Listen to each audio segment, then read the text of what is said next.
Well, John, today things got a whole lot worse for President Donald Trump. Remember, he's accused of abusing his position as president in that phone call with President Zelensky of Ukraine to further his own political status, his political gain in next year's election. Well, yesterday we had a summary of that conversation, which Donald Trump said proved he'd done no wrong. It was a perfect phone call, he said. Well, today came the explosive revelations from the full whistleblower complaint that really have turned up the dial on this issue here.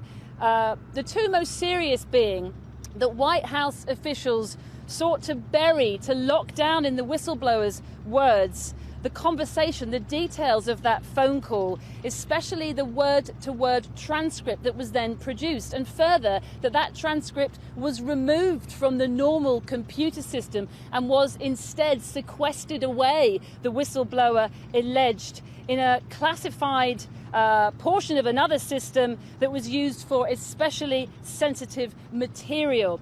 Now, the whistleblower admitted that he was not privy, he didn't have direct access to that event described. It's hearsay that he was told by White House officials. The New York Times, in the last few minutes, have described him as a CIA officer who worked at the White House at one point. Nevertheless, the Democrats have seized upon these latest revelations as evidence of a cover-up inside the White House.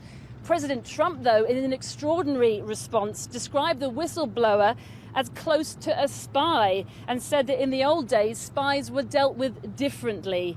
Now, either way, if the Democrats thought they had a watertight case yesterday, today they believe it's a slam dunk. A secret explosive whistleblower's complaint against President Donald Trump. Secret no more. We were presented with the most graphic evidence yet that the President of the United States has betrayed his oath of office. It forces us to confront the remedy the founders provided for such a flagrant abuse of office: impeachment. For weeks, Congress has been asking Joseph Maguire, America's acting intelligence chief, to release the full document. Today, they got their wish. A complaint authored by an anonymous whistleblower unlike any other in U.S. history. I have received information from multiple U.S. government officials that the President of the United States is using the power of his office to solicit interference from a foreign country in the 2020 U.S. election. It centres around a telephone conversation between these two men, Donald Trump and Ukraine's President Zelensky, here yesterday together at the UN in New York. In the call, Donald Trump asked President Zelensky for a favour and allegedly sought to persuade him to open an investigation into his political rival, Joe Biden. And then the whistleblower says the president used the remainder of the call to advance his personal interests. Namely, he sought to pressure the Ukrainian leader to take actions to help the president's 2020 re-election bid. And then a bombshell revealed publicly for the first time. I learned from multiple US officials that senior White House officials had intervened to lock down all records of the phone call, especially the official word-for-word transcript of the call that was produced. That transcript, the whistleblower claimed, was then placed into a separate electronic system used to store especially sensitive information. That gave the whistleblower reason to believe that they, the White House, understood the gravity of what transpired in that call. This is a cover-up. This is a cover-up. But many Republicans feel very differently. They're talking about impeaching a sitting president that they have no crime for. The leader of the free world. It goes beyond politics. This affects every American, not just every American, it affects the world. But Republicans aren't unanimously behind their president. I did read the transcript. It remains troubling in the extreme. It's deeply troubling.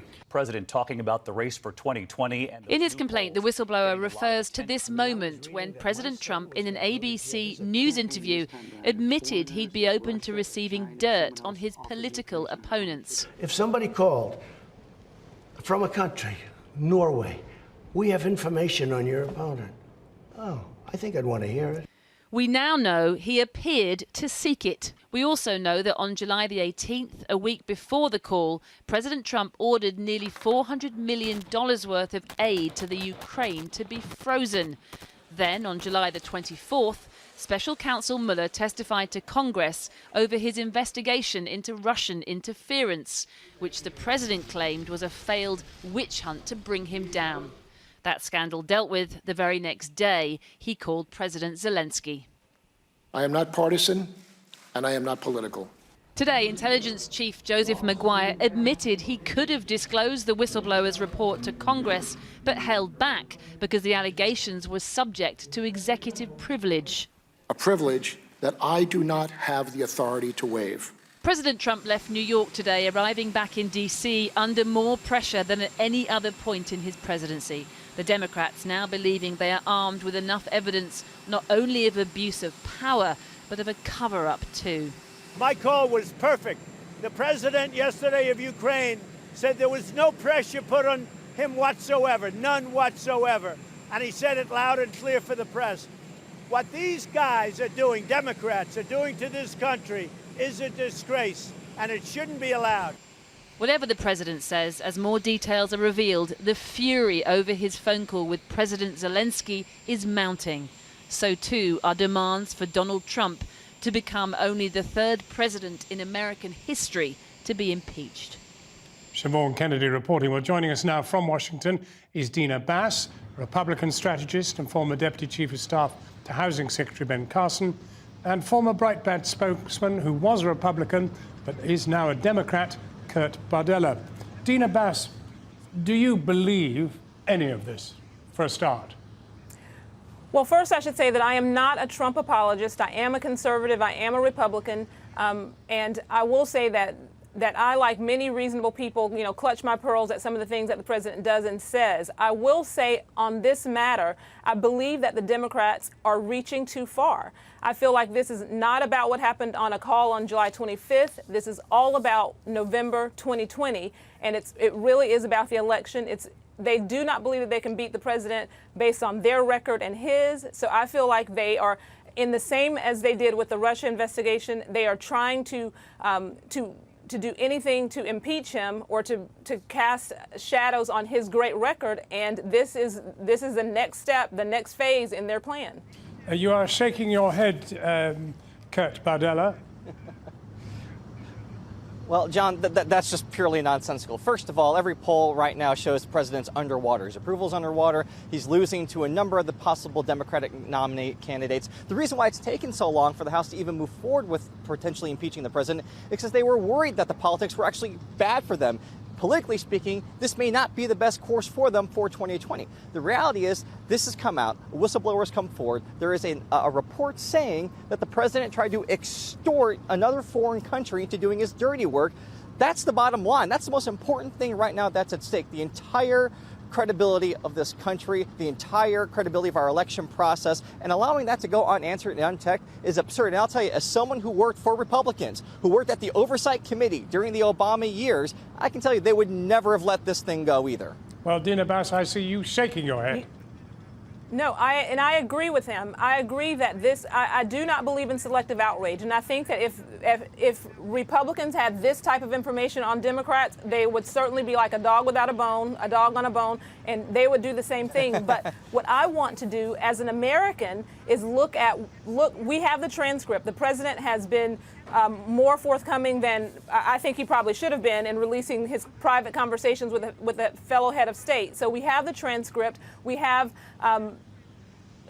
firsthand knowledge of all the documents. We need to be able to dig into those things and get the truth rather than relying on, God bless you, Jon Snow, you're a respected journalist, but rather than relying on these small, short segments of people making comment about it, we should read it. And when I read the transcript, when I read it, I see that the president has not asked for any favor. I don't see the president asking for anything more. He says, let me ask you to do a favor.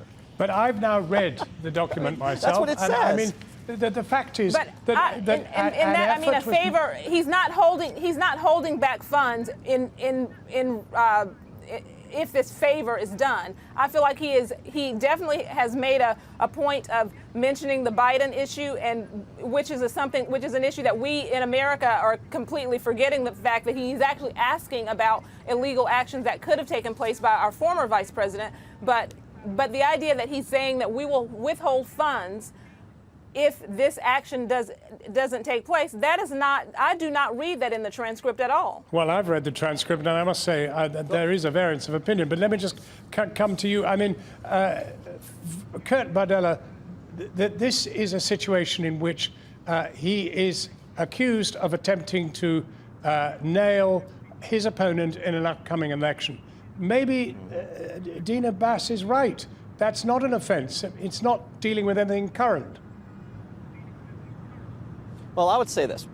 If Joe Biden isn't running for president, does Donald Trump bring his name up on a call with another head of state?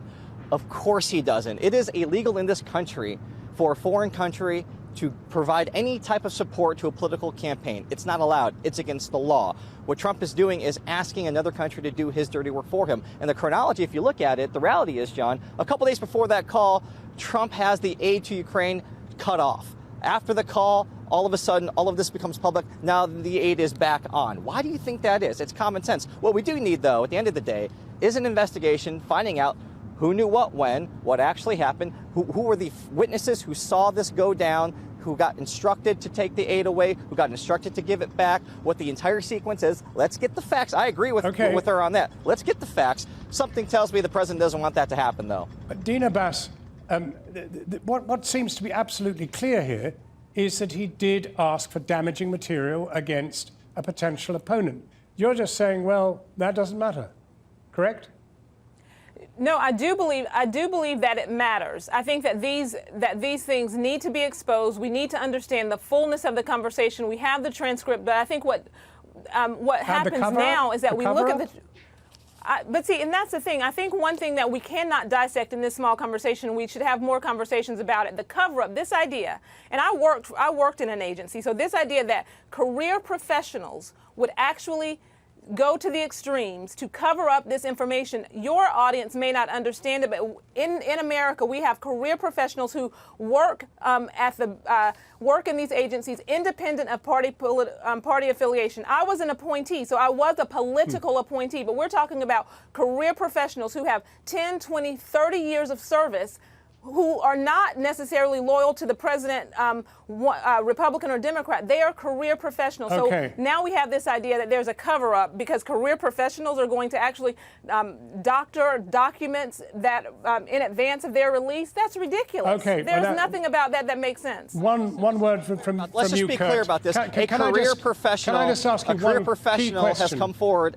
Can I ask you one key question? How much more valid does it make this document that it has been released by a CIA official within the White House who had served within the White House? A CIA official. That's exactly what I was just about to get to, John. I've asked Kurt this question. Your answer, Kurt.